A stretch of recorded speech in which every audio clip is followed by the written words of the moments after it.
పల్లి చట్నీకి కావాల్సినవి కప్పు శనగ పలుకులు, వేయించిన శనగ పలుకులు, పచ్చి కొబ్బరి, వేయించిన శనగపప్పు, పుట్నాల పప్పు అంటాము, కారంకి సరిపడా పచ్చిమిర్చి, అల్లం ముక్క, 2 ఎండుమిర్చి, 1 స్పూను ఆవాలు, చిన్న స్పూన్ ఆవాలు, జీలకర్ర, 2 రెమ్మలు కరివేపాకు. స్టవ్ ఆన్ చేసుకొని ప్యాన్ పెట్టి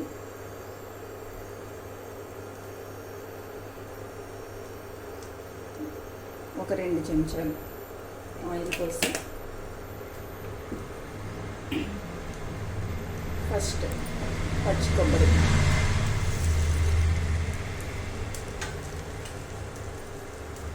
హాఫ్ వేయించిన శనగపప్పు అంటాము.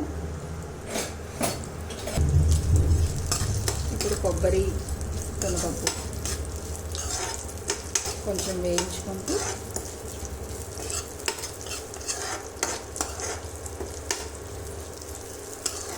శనగ పలుకులు ముందే వేయించేసాం కాబట్టి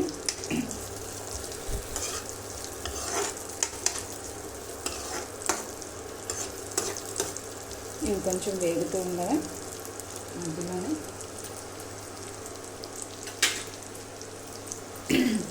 పచ్చిమిర్చిని ఇలా తుడుము వేసుకోవాలి. లేదు అంటే వేడికి మన మీదకి తుల్లే అవకాశం ఉంటుంది, మొహం కాలుతుంది కూడా, జాగ్రత్తగా వేసుకోవాలి.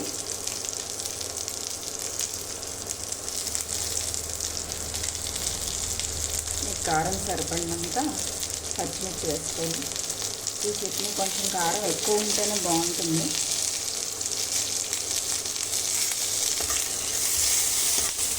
ఈ టైంలోనే అల్లం కూడా వేసుకోండి.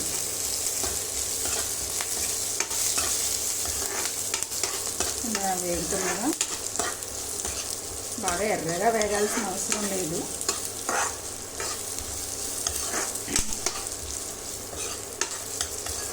వేగుతున్న ప్రాసెస్లో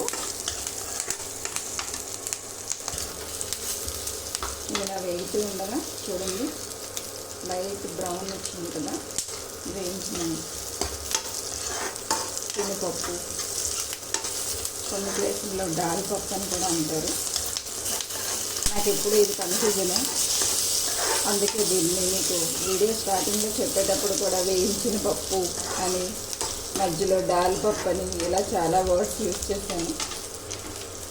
ఇప్పుడు శనగపలుకులు ఆల్రెడీ వేయించాను కాబట్టి లాస్ట్లో వేసుకుంటున్నాం.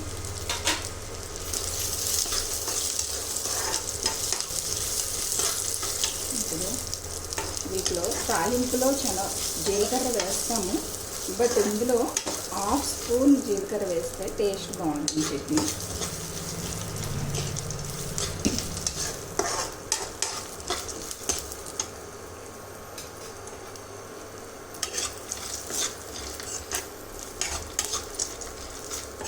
అంతే, మరీ ఎక్కువగా వేయించకూడదు. ఇప్పుడు దీన్ని ఒక బౌల్లోకి ట్రాన్స్ఫర్ చేసుకుందాం, ఎందుకంటే నెక్స్ట్ పల్లీలను గిన్నెలోకి ట్రాన్స్ఫర్ చేసుకుందాం. ఇప్పుడు తాలింపు వేసుకుందాం. ఇవి చల్లారేలో 1/2 స్పూన్ ఆవాలు,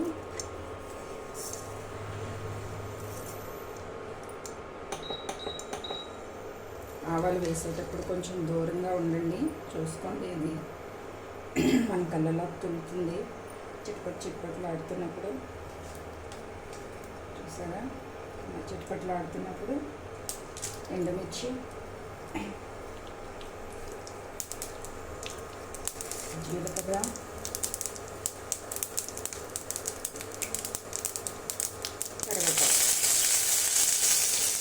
కరివేపాకు వేసినప్పుడు కూడా కొంచెం వేస్తాను.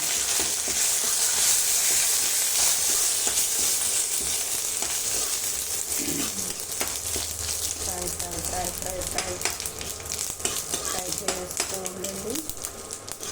మన సౌండ్ వినిపిస్తుందా, ఎంత చెట్లట్లాడుతుందో. వేసవిలో ఎండల్లో అయిపోయింది. ఇంకా ఎక్కువగా ఎండలో ఉంటే ఇప్పుడు దీన్ని మిక్సీ జార్లోకి ట్రాన్స్ఫర్ చేసుకున్నాం కదా. దీంట్లో చిన్నది, చాలా చిన్న చింతపండు, టేస్ట్ చాలా బాగుంటుంది.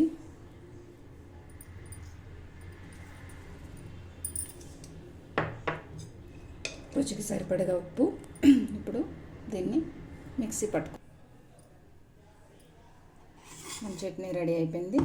ఇప్పుడు దీన్ని బౌల్లోకి ట్రాన్స్ఫర్ చేసుకొని తాలింపుని వేసేస్తే మన చట్నీ రెడీ. ముందుగా తాలింపు రెడీ చేసుకున్నాం కదా, ఆ తాలింపుని ఇందులోకి ట్రాన్స్ఫర్ చేసుకుంటాం. చూడండి, తాలింపు వేసాను కదా. మీతో మాట్లాడుతూ తాలింపు కొంచెం లేట్ అయింది ట్రాన్స్ఫర్ చేయడం. లైట్గా మాడింది, బట్ లైట్గానే, టేస్ట్లో ఏం తేడా ఉండదు, బాగుంటుంది. మీకు నచ్చితే ఒకసారి ట్రై చేయండి. మీకు కనుక ఈ పల్లి విత్ కొబ్బరి చట్నీ మీకు నచ్చినట్టు